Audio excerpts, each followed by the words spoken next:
Hey ladies, welcome to my live. So Coach Hannah here, coming in from her car. Super cool, but I just had a wonderful coffee with a friend of mine, Kara. Got to meet one of her friends, Kylie, and we're going to be instant besties. It's going to be great.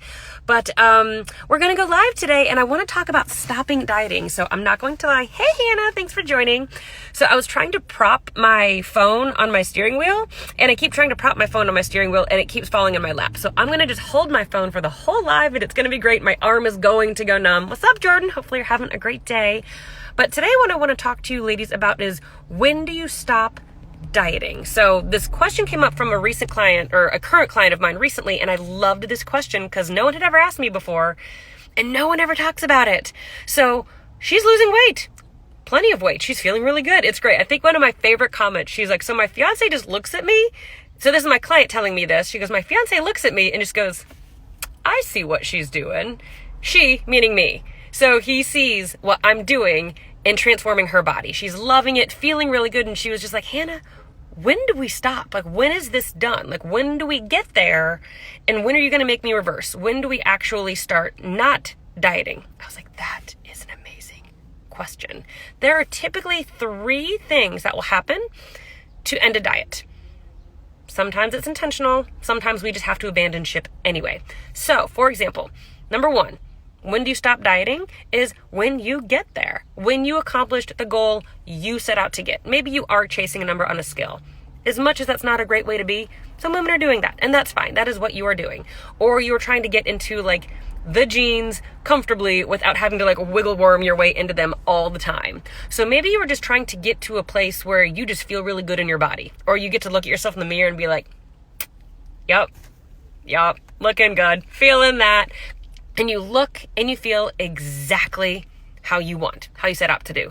Some women come into me like, I'm chasing this weight, I want to lose this much pounds. I'm like, all right, like realistically for your frame, like that's totally a reasonable goal. And we get really close and they're like, I don't even want to lose those last 3. I look hot. I'm like, great. We start to reverse now. That's fine too. So number 1 time you get to stop dieting and start reversing and get to maintenance is when you get there. When you're in a body that you want to be in and you want to keep it pretty close to there. Like, great. Why are we dieting anymore? Let's reverse. Yay! That's the easy one. That is an easy question to answer, is whenever you just get to a place where you just feel good. You don't really need to lose any more weight. You're totally fine. Great. That's when you reverse. There are 2 other scenarios that come into play of when do you actually stop dieting. Number 1 is diet fatigue. So let's say a client comes in, maybe a really significant dieting history, but we think we can still get some weight off. So let's say, I'm just going to make up a client. Let's say someone comes in, significant dieting history, they want to lose about 20 pounds. Realistically, it can be done. They do have the weight to lose on their frame. Like, we could realistically make it happen, but given the dieting history, we might have some trouble. We're going to try though. So we start to lose weight, go into a cut, and it starts working. Beautiful. Sometimes we have to be a little bit more aggressive out of the gates with someone with a significant dieting history just to get the results they're looking for. I will never sacrifice someone's health for a jean size, but if you need to press the gas kind of hard, I'm not afraid of that. So sometimes you press the gas kind of hard and you start losing weight. Fabulous. And then a plateau hits. It will. It is science. A plateau should hit. If you don't get a plateau, it's weird. And if you don't plan for it, you're doing something wrong. So you push the gas kind of hard. Plateau hits, you have to push the gas a little bit harder. Keep going. And so let's say this client who wanted to lose 20 pounds and we've gotten about 10 off, they are fucking tired. They are hungry. They are tired. Hey, Becky, so good to see you. But this client is tired and really hungry and not really where they want to be, but we got some progress, but calories are already really low. Cardio is bumping and their body is giving them all the signs that they are just not doing great in a diet. Hungry all the time, hyper focused on food, poor mood, maybe the libido is going in the tank, sleep is garbage. Your body's just telling you a lot of things of, I don't want to be in a diet right now. So you can do a diet break. You can pull them out of that deficit, even break for a week, 2 weeks, 3 weeks, a month, then go back in. That's okay to do if someone's trying to lose some weight and we're doing it a smart way. So you do a diet break and they start feeling a lot better. And then the second you go back into a diet mode, the second you cut calories again to keep going after their weight loss goal, all those feelings come back really quickly, instantly. Hungry, sleep goes in the trash, like just moody, irritable, poor exercise recoverability, all the crap even though you're not exactly where you want to be yet, your body is saying, fuck you, you can't diet, ha, and you have to listen to it. You can only dig a hole so deep. So number 2 time you stop dieting is when you're just really diet fatigued. Your body's saying, I can't do this anymore, so stop pushing me so hard. You have to say, okay, fine. And then you go to maintenance for a while.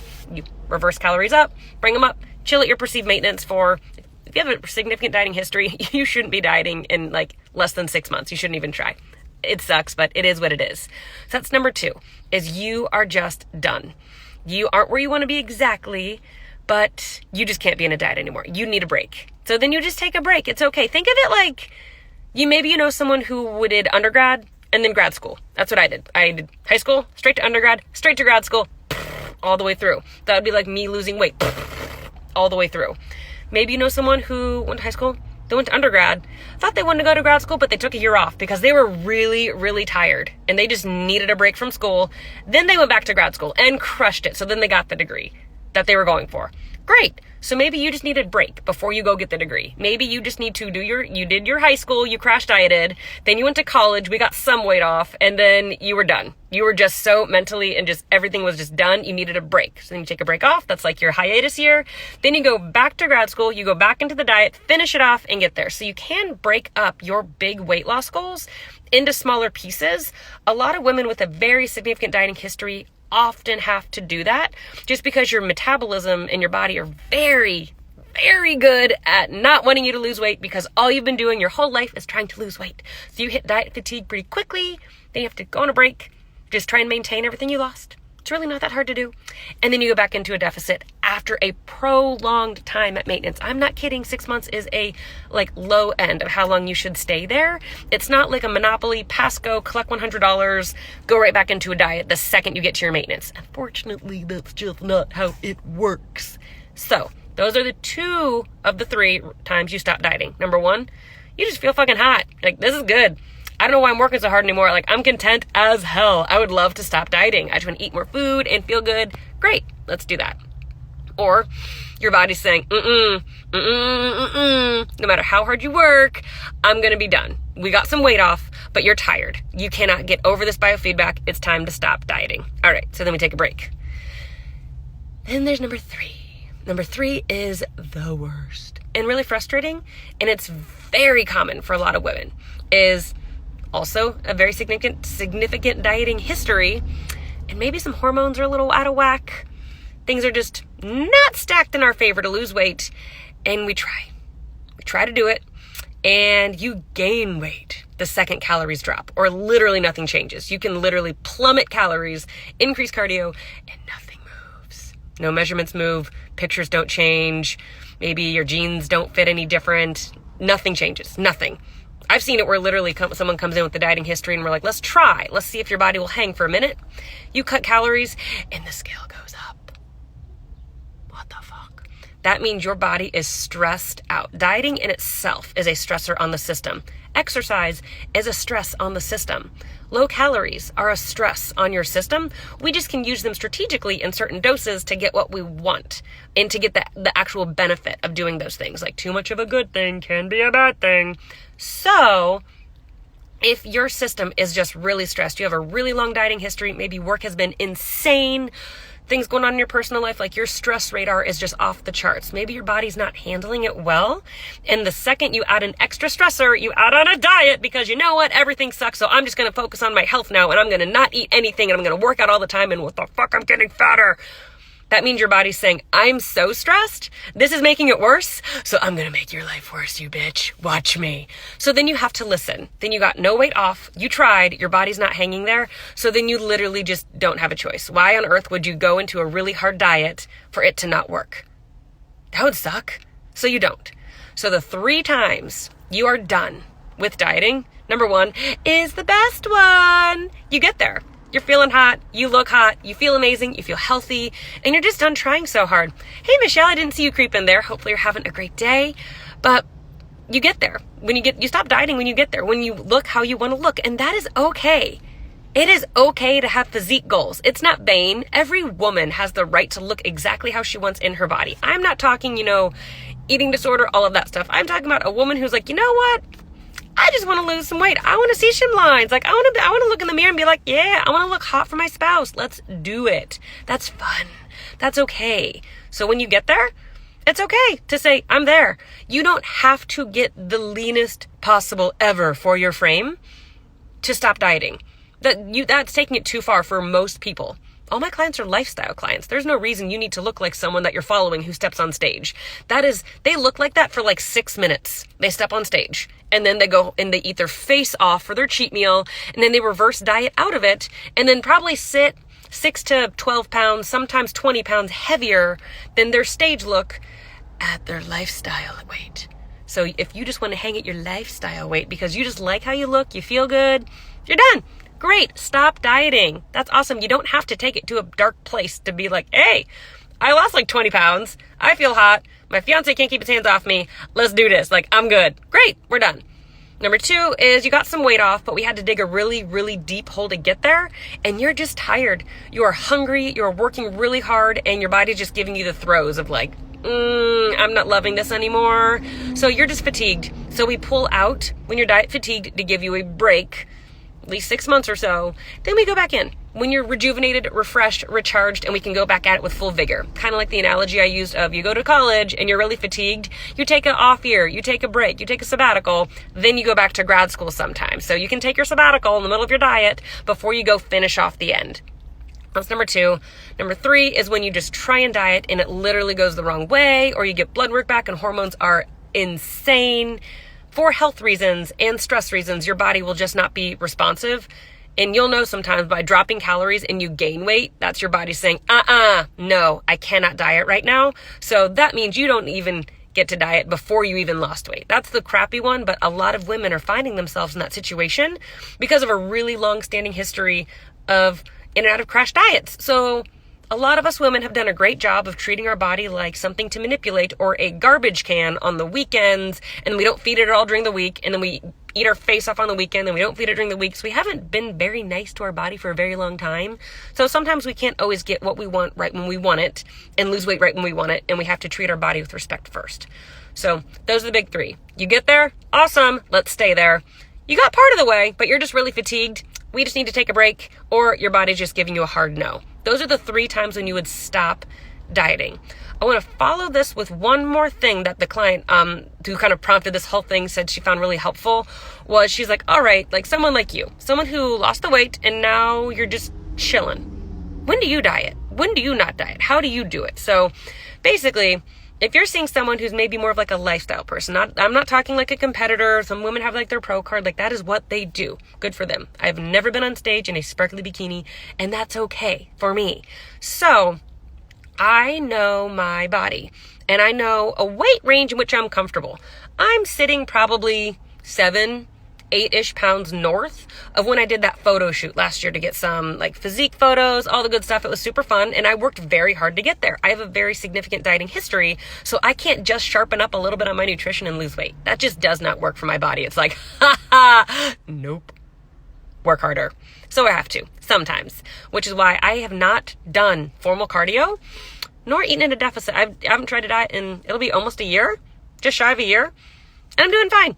I'm just chilling right now, which is great. So you find a range in which you're comfortable. And when I start getting to the higher end of the range in which I'm like, all right, a couple more pounds and like my pants will be a little bit more snug than I would like them to be. So then I sharpen it up. Maybe I'll do a little mini cut. Maybe you go kind of hard for, 6, 8 weeks, then you pull out of it. And then you just maintain for a long extended period. The less time you spend in a deficit, the more responsive your body will be when you go into one. So I have a couple just pearls, little diamonds of clients who have no dieting history, have literally never intentionally cut calories their entire life. And now they're like, I'm just getting in, my body's just starting to change a little. And I just want to understand how to not keep going down this way. They're an untapped pearl because their body's going to respond so quickly to any form of a diet because they've never done it. So I don't fall in that category. I've done it before, so I have to work a lot harder to get weight off. So it's very important to spend very little time in a deficit, more time in abundance. And that's how someone who's typically just maintaining around the same physique year round does it. You're kind of in a range. I'm not at my leanest. I'm not even close to my heaviest. I'm just chilling. And if I feel like I'm getting a little further away from where I like to be, I have to sharpen it up. And maybe I'll do like a mini cut, like 6-8 weeks, then I'm back to maintenance and trying to stay there for at least a year. That's kind of how it goes. Sometimes you have to cut a little bit longer. Sometimes you get a little further away from where you want to be. Then you have to, spend longer in a cut, or you don't spend it as long at maintenance. But it's a fluid concept for everyone.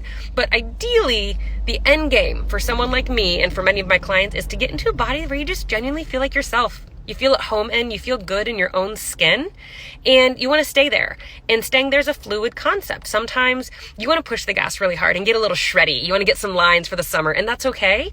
Or sometimes you're like, you know what? I have a lot coming up and I just want to maintain. I just want to look cute in my dresses and feel good, feel healthy, feel strong in the gym, and have energy for all these things. So I'm not going to diet for it. That's okay too. It's about being able to make the choice of when to push the gas into a diet and when to maintain, but how to apply concepts that you learn during dieting to your maintenance. So when you're maintaining, it's not just gaining. You're literally just trying to maintain in like a reasonable amount of like body fat percentage, scale weight measurements, whatever, in a way that you feel comfortable. There's no magic number of like you have to stay within X number of pounds of your maintenance of your diet when you maintain for you to be okay. It's wherever truly you feel comfortable. So those are the big things I wanted to hit on today, ladies. So thank you so much for joining. If you have any questions, now would be an opportune moment to try and drop some of those in. But basically, stop dieting 1 of 3 times. You're there. You're hot as shit. You're feeling great. Why keep dieting? Let's stop. Let's get you your life back. Number 2, diet fatigue. You got part of the way there, but you're really tired. You need a break. Breaks are okay. That does not mean you're weak. That means you're dead serious about accomplishing your goals in a healthy way. It means you're awesome. And then number 3, oh, you're so welcome.